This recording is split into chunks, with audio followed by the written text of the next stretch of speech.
Hello and welcome back to the Nasty Metal Production channel here at YouTube, and welcome to another album of the week. This is episode number 165, and today's episode is a spotlight on the classic self-titled debut album from one of rock's most underrated anomalies, that is Captain Beyond, which of course featured at the time of recording of this album, members of both Iron Butterfly, an ex-member from Deep Purple, and of course Johnny Winter. So pretty much making it one of rock's most other really early supergroups. But boy, I can't wait to really get into, or just dive in to my, and really kind of express my overall honest, great thoughts about Captain Beyond. But before that, I'm gonna be real. Since I usually do for a lot of these Album of the Week episodes, I technically tend to kind of go through the history and everything that would kind of lead into the recording of the album, but I'm going to cheat and read off of most of the what is the early history prior to recording the first album here from at least Wikipedia's history page on Captain Beyond. So I'm just going to read this part, and it would just be really easy and we'll get things through. So here we go. The original lineup, of course, for Captain Beyond again included former Deep Purple singer Rod Evans, who is his tenure with Deep Purple, he's mostly was, and I'll get into the dynamics between Captain Beyond and Deep Purple, but he was of course was again a part of the first formation of Deep Purple, which again had those 3 albums in the 60s, you know, before they really exploded with Ian Gillan and Roger Glover in the 70s with Deep Purple and rock. So Rod Evans pretty much served as one of Deep Purple's first singers. Again, I think he was fired or he just left. But either way, we got, again, former Deep Purple singer here, Rod Evans, and of course, former Johnny Winter drummer, Bobby Caldwell, who's got also an extensive lineup of bands he had been in. And again, very impressive. And of course, former Iron Butterfly, or technically at the time, he actually was still contractually obligated to Iron Butterfly, Larry Rhino Reinhardt, and of course, former Iron Butterfly bassist Lee Dorman. Again, both were contractually obligated still to Iron Butterfly during the time of Captain Beyond in its early formation, of course, to recording the first album here. And again, alongside keyboardist Louis Gold.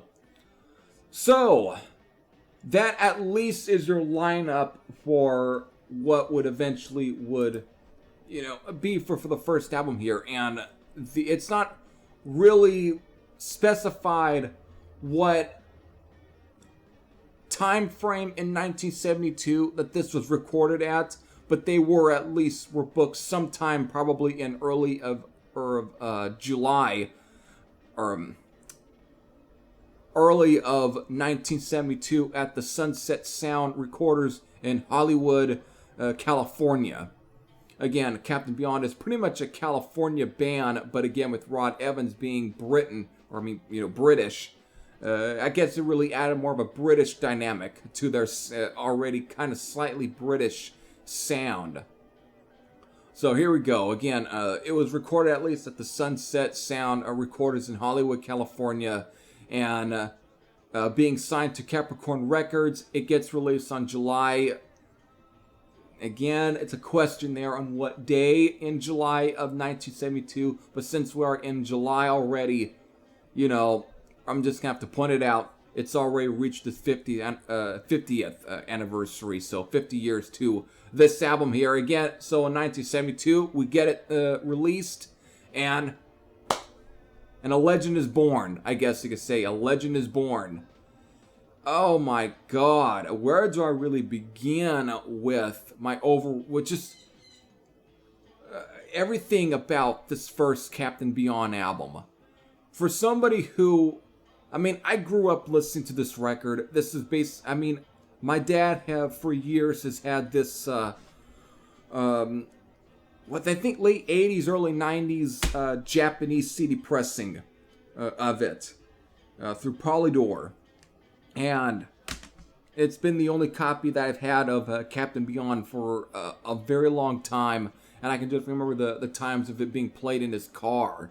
And I was, at an early age, I was kind of mesmerized. I was being introduced to bands like Black Sabbath, Led Zeppelin, Thin Lizzy, another one like Blue Oyster Cult, and Deep Purple, of course, Rainbow, all of these kind of early kind of bands in the 70s that were kind of considered or pretty much were looked as both the creators or the co-creators of what, and just laying down these kind of sounds that would become extraordinary influential into what would become heavy metal in the 1980s. These were the 70s most top really hard and heavy bands. But this album right here, the debut self-titled from Captain Beyond, right here, I think probably stands about I would say even just gives a lot of those classic records from Black Sabbath and Deep Purple, and especially to some extension Led Zeppelin and Blue Oyster Cult, I think a run for their money. This was, I think, an extensively heavy record for 1972. But I'm going to read you the track listing here so I don't completely forget about it. Again, this album, when it was... technically, you would think that this would probably be 5 songs, but it got tracked or split into 11 songs. Or 13, actually. I take that back. 13 songs. I mean, just from at least Dancing Madly Backwards, parentheses, On a Sea of Air. And, of course, into Armworth, Myopic Void, Mesmerization Eclipse. I can't speak today. Probably because I just woke up, feels like. Raging River of Fear, 1,000 Days of Yesterday, parentheses, intro. Frozen Over, 1,000 Days of Yesterday, parentheses, Time Since Come and Gone. I Can't Feel Nothing, parentheses, Part 1. As the Moon Speaks, parentheses, To the Waves of the Sea. Astral Lady, As the Moon Speaks, parentheses, Return. And then I Can't Feel Nothing, parentheses, Part 2. So there's at least 13 songs, but technically this would be 5 songs. If you pretty much combine Dancing Madly Backwards to at least Myopic Void. That's at least 1 song.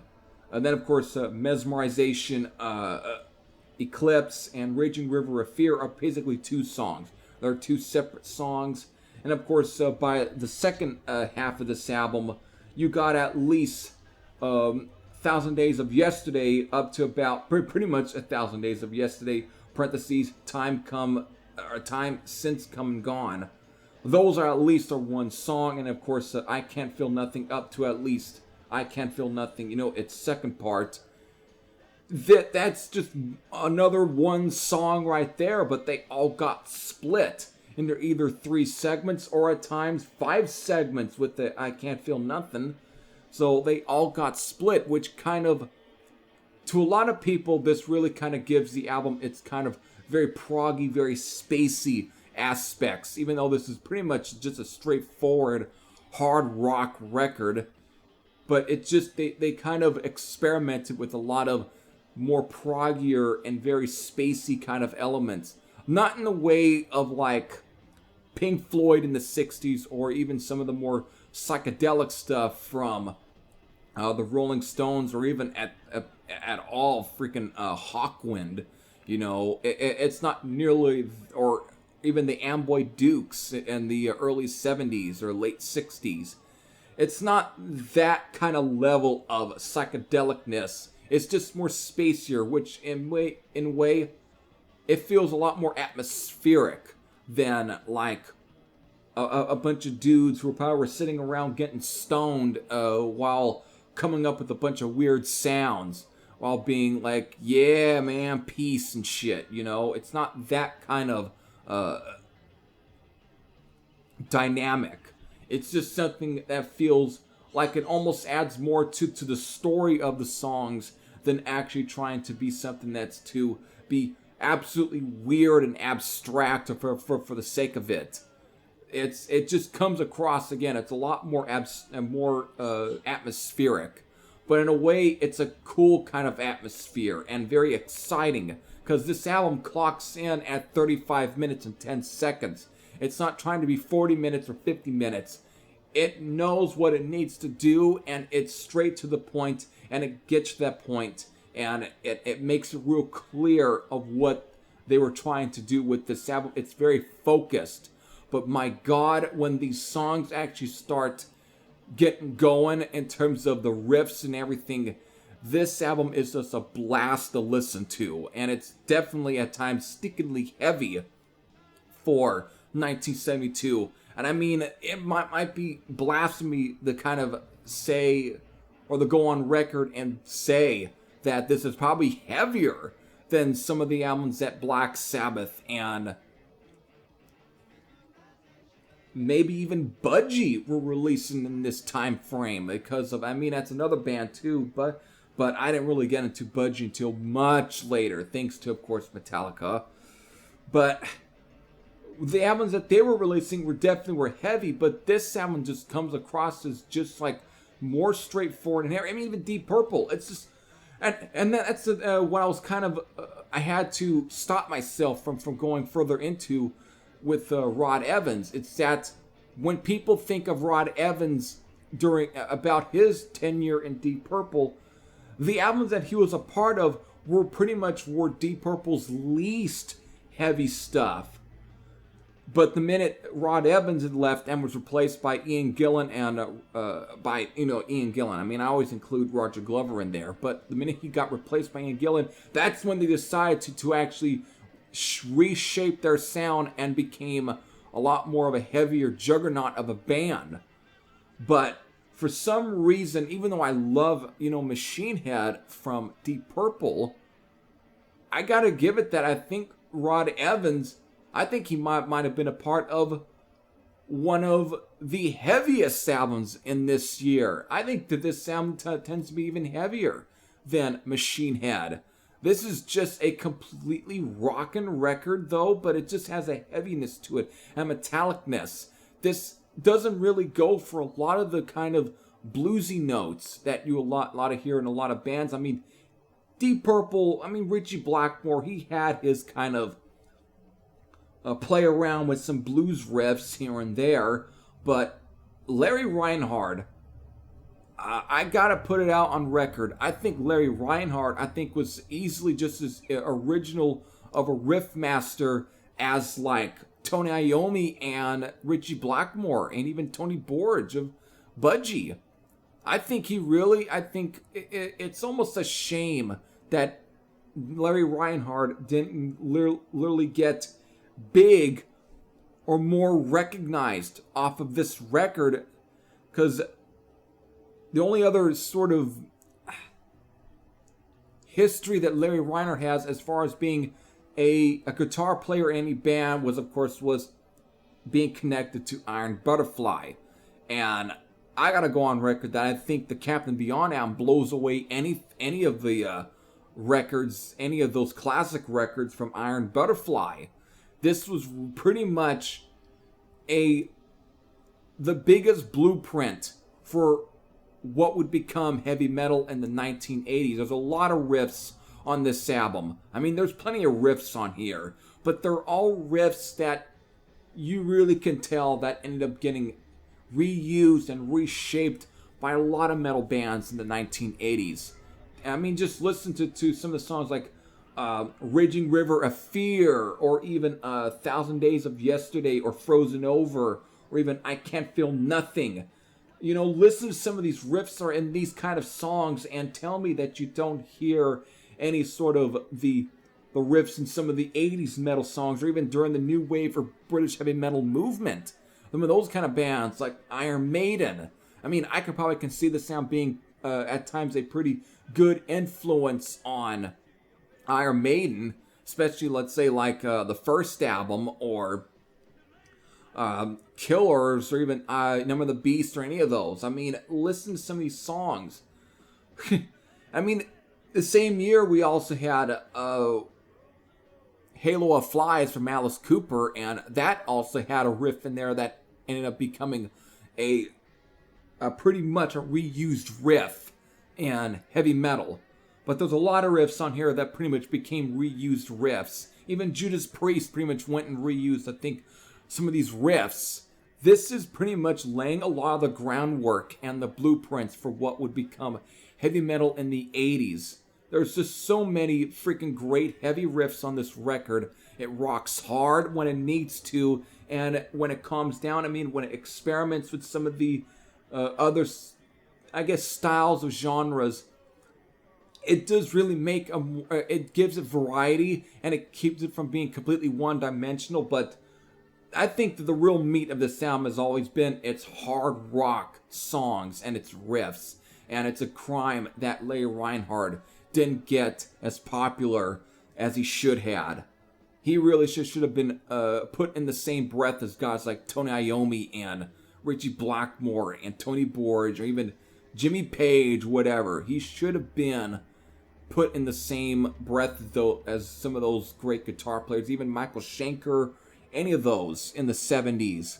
He should have been, and it's a crime that he didn't get the due, and it's probably due to the fact that both him and Lee Dorman couldn't get writing credits on this record because of the contract issues that he had with Iron Butterfly during this time period of the releasing of the record.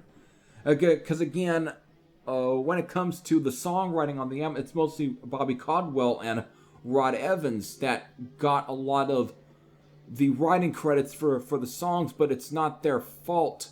And there is no ego behind it. It is more so to do with a lot of contract issues, because these songs were written by the entire fucking band. That includes Larry Reinhard. They all got, and Lee Dorman, they all got writing credits, and you can tell who really had a key part in coming up with a lot of the riffs for the album and a lot of the compositions for these songs. You can tell who had at least pull and really coming up with some of these riffs and just the songs and so on. So it's really kind of easy to really pick apart a lot of that. It really is. But this was a band effort, and you can tell that. Everyone in the studio were having a fun time laying down these freaking great songs, every one of them. This was easily one of the, I would say, a grand slam record, and probably would be my favorite record of 1972 for me, because there's just so many great songs on here, and this is the album that really I think it had a great part in opening up my eyes to a lot of to really searching out a lot of the more harder acts from the 1970s. I mean, a guy like Greeno was definitely had a really good hand in it, inspiring me to really look into the 70s, to really look for the more harder kind of bands, and kind of gave me names that were, I would be great to check out if you really want to kind of really check out the more harder acts of the 1970s. But the album right here from Captain Beyond, I think, pretty much laid the template for me, because this was basically the template that I would use in as far as a preference template, in a way, a preference template, where it's like, this is the sound that I'm looking for. I gotta look for bands that easily have these kind of qualities, where it's mixing a lot of some of those 70s kind of aspects, but it has a lot of a heavier tone to it, where it's a lot more rockin'. There's a metallic aspect to the riffs on the record, where it's got to really kind of have a more heavier sound. It's got to rock hard. I mean, it will have its 70s kind of tones to it in terms of even tropes, but it's got to have a real hard rock backbone to it that surrounds the overall package. And that's got to be there. So the first Captain Beyond album here was really pretty much my personal template for a lot of some of this, besides just the typical Black Sabbath, Deep Purple, Uriah Heep, and such, or Budgie. Besides some of those, Captain Beyond had to really lay down. That's where you get into bands like Bang and Sir Lord Baltimore and all of that. That really kind of falls in the same line as like Captain Beyond.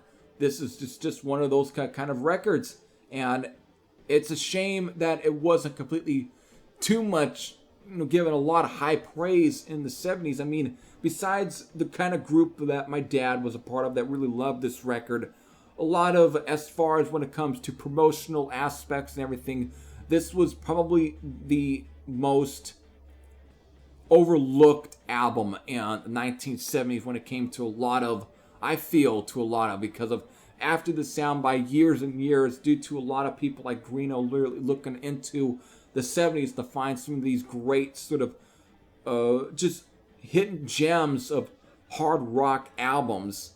I mean, a lot of people consider this more of a prog record, but this is basically a hard rock record that is just played prog in a way. It just has a proggy aspect, very spacey aspect to it, but it's pretty much a standard, just great hard rock album. It's just more straightforward in some of its delivery, making it more of a accessible to a lot of just straight up heavy guitar driven fans.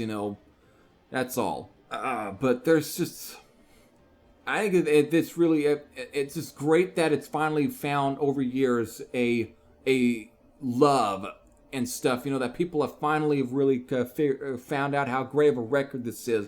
But I think it had a hard time looking for that kind of audience. I mean, they did a lot of they did some interesting packaging for this record.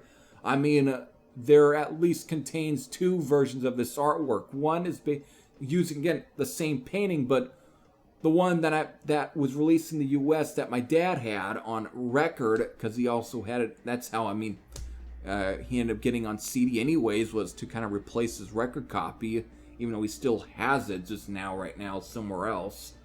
But they did a special kind of very 3D style album cover or variant for this album, where they did a lot of 3D stylistics with it. And it's kind of, I think, a lot more harder to really come across copies of that copy that is at least in good shape. Because most of the time, because this was more of a party kind of record, it probably got trashed. So it's probably more difficult to come across a really good-looking copy than a trashed copy of probably the first Captain Beyond here. But I know mostly in the European countries, they end up getting basically just a standard release copy of the album with, of course, with the album cover here that you see, which just looks more normal instead of 3D-ish, But yeah, it's just a freaking great record, though, from start to finish, and I can go on and on about it and how freaking great this record is, but I think I've already stated that anyways. I might have flubbed here and there on some of the titles and everything, but that's because I woke up and I had a shower, and I didn't really have a whole lot of time to really put a lot of things, to kind of make me even more, just more fired. It's like now I'm really more straight into really speaking, and it's become a lot more easier. But yeah, just a completely great record from start to finish, and I pretty much love it from beginning to end. I've just spent so much years listening to it, but every time I listen to this record, I always find something brand new to love about it. And I just end up having so much fun to listen to it. It's just such a great record from start to finish.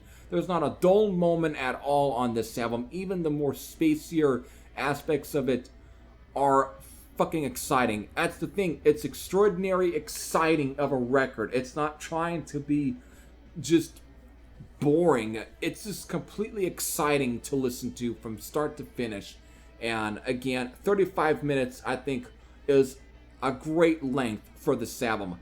It just flows by so quick, and you end up wanting to listen to more of it. You want more of this record afterwards, which is what a record is supposed to do. It's supposed to make you want to listen to it more and more times. So that's kind of the point of sometimes of a record. If you find something that's very exciting about an album, it's going to make you want to listen to it again and again and again. Depending on, it depends though on how long the record is, but you if you feel like if you're up to it, if it's, let's say, you know, a record is exciting and it's around 50 minutes long, you're going to want to go through that 50 minutes again. But in this case, because of it being 35 minutes, you have no problem extending this to being an hour long listening session of this album, because you'll be repeating it over and over again. And that's pretty much the key to what would be a great record, in my opinion. And this album exudes all of that.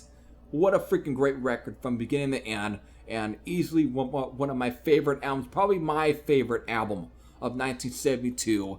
So happy 50th anniversary to one of the most great hard rock albums of the 70s in general. There we go. So to kind of go through some of this a little bit here. Following the album, Caldwell left the band to join Rick Derringer and was replaced by Brian Glassock. Also joining the band this time around were keyboardist Reese Winhams and Conguero Gulli Garcia.